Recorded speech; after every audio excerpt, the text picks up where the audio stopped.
Hello, this is Edward with Budget RV Rentals. I'm going to give you a walkthrough on our 29 Tioga number 3. So hopefully you get some good info. The first thing, this is where you fill up. I'm just going to go around. This is a fresh water fill up. So this is where you fill up the holding tank. If you were camping at a spot that they're not providing you water, you want to fill up this tank. It has about 35-40 gallons, and this will run all the plumbing inside. This is where you have the propane tank. It's included in the price, so you do not have to refill it. When you pick it up, it's going to be on. This is the storage. We usually keep the water hose in here and small items. If the generator is on, or if you have full hookups, your outdoor outlets will work to run anything that requires electricity.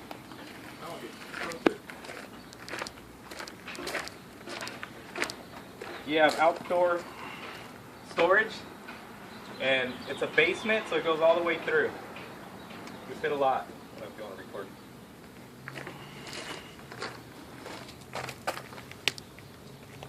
And then those are the leveling blocks. If you happen to be on level at your campsite, you drive over them with the tires. Alright. It's got a hitch, so if you're towing, spare tire, LA Kings. And then you got a storage on this side, and it goes across. Here's the fun part. So this is the sewage. You got 2 valves. The bigger valve is called black, which is the toilet. The smaller one, the 2-inch, is gray. Gray consists of sink and shower.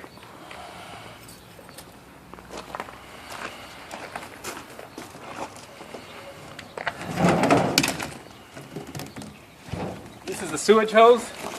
They come in different colors, and but pretty much you take the cap off. I don't even know if I want to do it. Nope. Okay, I guess I'm doing it live here. There you go. Engage the little teeth. Put the sewage hose. The first one you want to open is the black. Once it's done, you close it, and then you open the gray to flush out the hose. And then at that time, once everything is closed, you disconnect the hose and flush it out with the water hose. That's where you fill up the gas. This is the exhaust to the furnace heater. This is the actual water heater. So you got to be careful not to get too close. It gets hot. And this is an example of how you hook it up at a campsite. This is a fresh water hose that we connected here. It includes a pressure regulator. Only allows 45 pounds of pressure inside, so it doesn't damage any of the plumbing inside. And it's got this little elbow so it doesn't mess up the hose. This is the electricity. You got a plug right here that comes directly from the generator. So if you're dry camping, this is how you would want it plugged in. If you were at a campsite that they're providing electricity, you unplug this and plug it into the campsite pedestal, and then you're getting power from the campsite. This is a generator. You shouldn't have to get in here unless the breaker pops. And if it happens to pop due to being overloaded, the breaker is right here on the side. It's a 30 amp breaker. What would cause it to pop is if you're running the air conditioning and the microwave at the same time. There you go. Okay, all the RVs have 2 locks. One of them is going to lock the actual handle, and then the other one is a deadbolt that goes across. So it's up to you if you want to lock both or just one. We typically advise just one. You got a little handle here so it can hold the door open so it doesn't catch with the wind. They all have steps, and then come on in.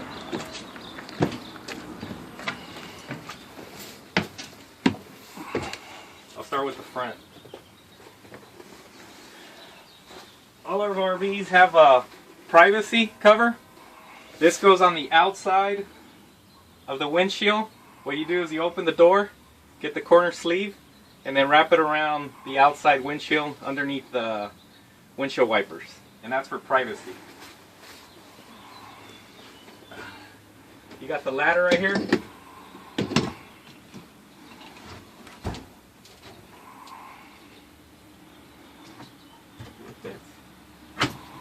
And this gets you to the bunk. This unit also has a TV, but it's mainly just a DVD player. It's got a DVD player on the side, and you can either swing it around.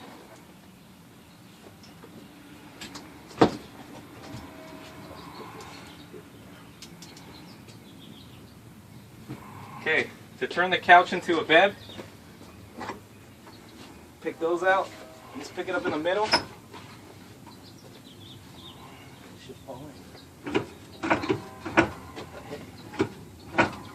It's got a release.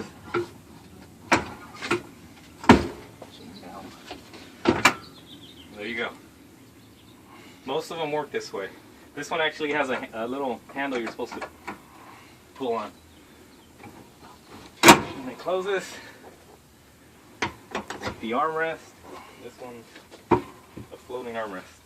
Okay, for the table, you have to remove the cushions.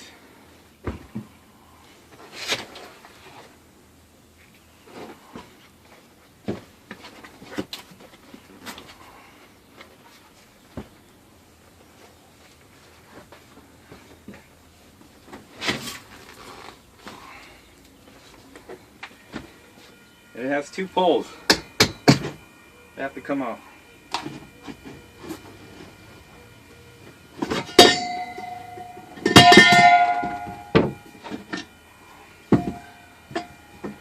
Now some have kickstands. This one has two metal poles.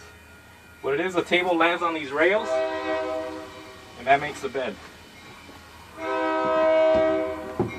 Try not to put any pressure on here because we've got a couple of tables broken. Come back broken. And all you do is lay out the cushions.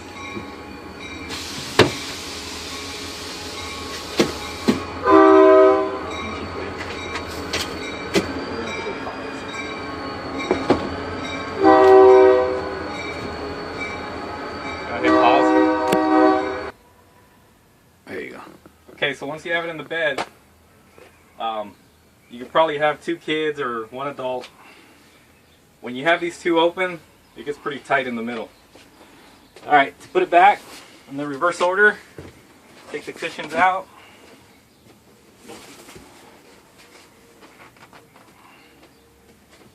Get the table. Put the two stands.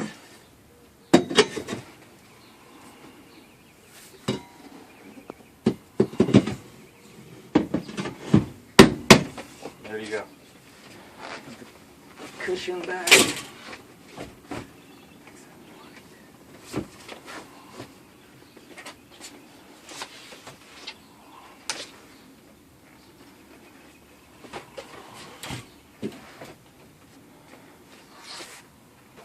Alright, that's it. Back to a dining table. The stove works off the propane, and you need a striker.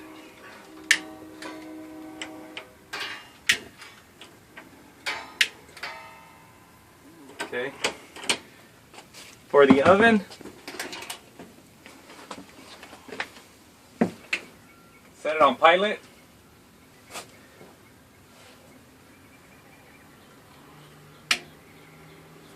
This one will take a minute before the propane reaches the oven.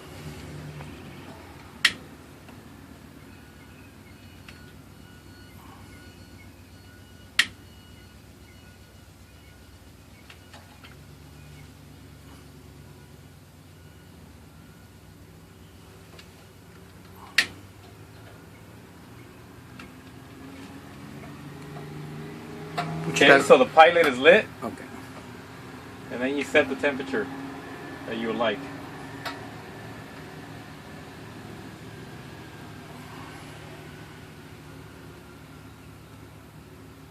And there's a delay due to the regulator.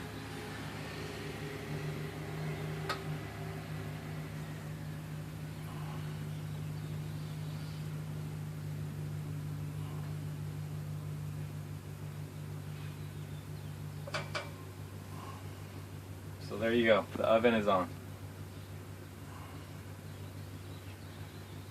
And then to turn it off, just go back to off.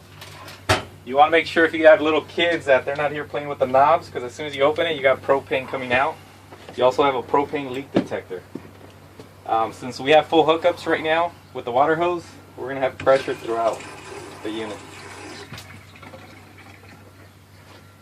The refrigerator, pretty plain and simple. It just has an off-on button. If you set it on auto, it can either work off electricity or propane. If it recognizes that we have electricity, it's going to work on electricity. If you take it off electricity, it's going to go on propane. Typically it works better on propane. If the check light ever comes on, that means the refrigerator tried to strike the propane and it failed. So it's not working. If that comes on, you just turn it off, wait a minute, turn it back on.